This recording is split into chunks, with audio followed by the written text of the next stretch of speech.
Hi, I'm Craig Phillips. In this video, I'm going to show you how to install a shower screen over your bath.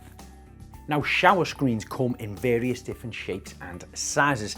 This particular one is about 1400 millimeters high by about near enough 800 millimeters wide. Now, there's not much to actually fit in them themselves. This has just came straight out of the box here. And what you'll find is where the glazing is, you've got a bracket on one side which of course pivots like this, which allows the screen to pivot. Now, if you pull that channel off like this, there we go, that will slide off. Okay, so this is the part that's going to be fixed to the wall, and then that will slide inside it. And then we put a little rubber seal along the bottom of it, but we'll get to that later. Now, this is important where we actually fit this. Okay, so of course, it has to be level and flush, and we'll mechanically fix this to the tiles in a moment. But the position down here is quite important. Now, the width of our baffers are about 70 odd millimeters wide on here. So I'm going to step this in at about 45 to 50 millimeters because I don't want the screen too close to the outside edge, because if it gets pushed, the water can run down on the outside. I'd rather it be on the inside a little bit more, but there's no generally set rule because again, baths come in different widths. So I'm going to go about 45-50 millimeters there. I'm going to get my spirit level, place this up and just mark the 3 pre-drilled holes which are on the back. One here and one here. I'll make a mark on the tiles and then I can set up and start doing my drilling. Place the trim flush with your tiles. Using a spirit level, make sure it's set in the correct position and is level. Using a pencil, mark where the 3 pre-drilled holes are in the back of the trim, at the top, middle and bottom. Then I normally go over the pencil marks with a felt tip pen so it's easier to see. Place a piece of masking tape over your pen mark. This helps stop the drill bit skidding across your tile when you're drilling your first hole. So now the tiles are marked and I know exactly where I need to drill. But what drill bit am I going to use? Now, you can still use a masonry drill bit for drilling porcelain tiles, ceramic tiles, quarry tiles, etc. But it may be a little bit slow. And we'd always advise starting off with a smaller one first and then work your way up to a wider one. Or you can use these, which are designed for drilling into tiles themselves.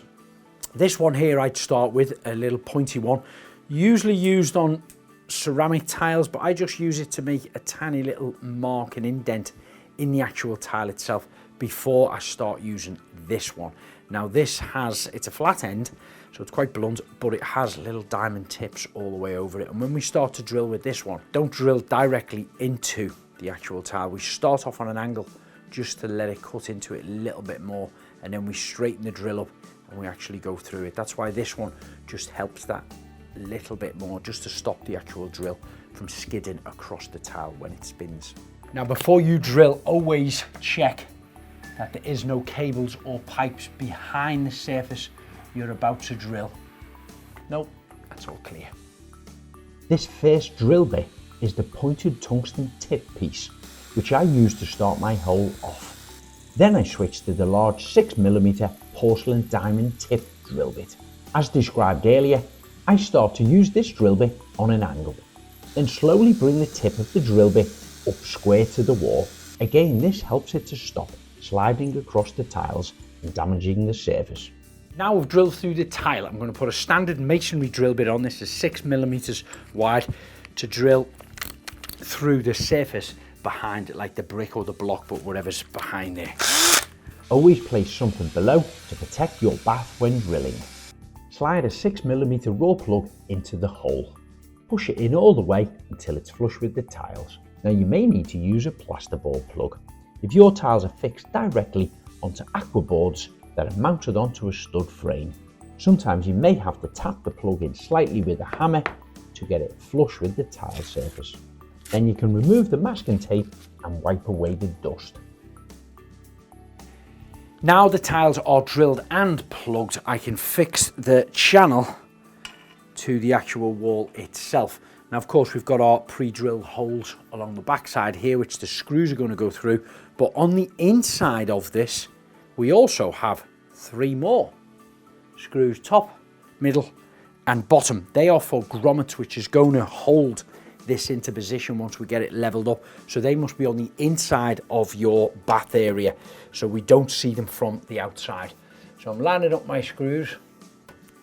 Start with my first screw, drive it through, start to tighten it by hand, and then it'll just hold it. Starts to bite straight away into the actual plug. Same again with the bottom one and the top one. There we go.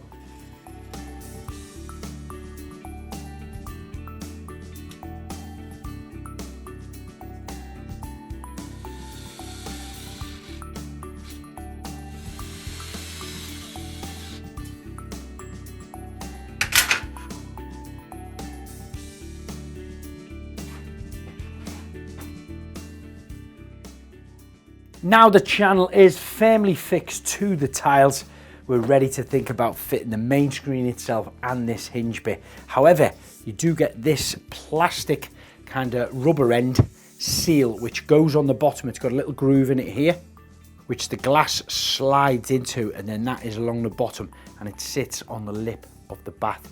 So I'm going to slide this on the bottom of the glass door before I lift it into position. Okay, so now I can lift this into position and wedge it in between here. And that's pretty much holding its weight now. It just slides down and this rubber lip now just sits nice and neat and seals the edge of the bath where the glazing touch the bath. Perfect. So the next stage is to come in here, and where we had 3 holes in there, we'll drill a little pilot hole in and then drive some small little grommet screws in there, and that will hold this in position and stop it coming out if it was moved.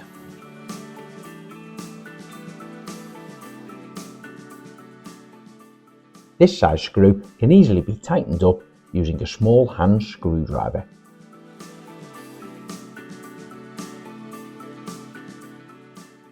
Now the pivot shower door is installed, I can seal along the edge of the channel where it meets the tiles.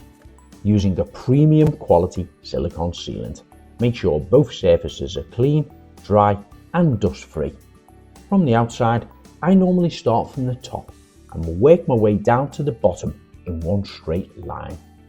Using a silicone wipe, I clean any grease from my fingers, and then whilst the silicone is still wet, I use my fingertip to smooth off and shape the silicone sealant. You can of course always use a smoothing tool if you prefer. Perfect, and that's my shower now installed and sealed. I'm going to leave this for at least 24 hours to dry before it can be used.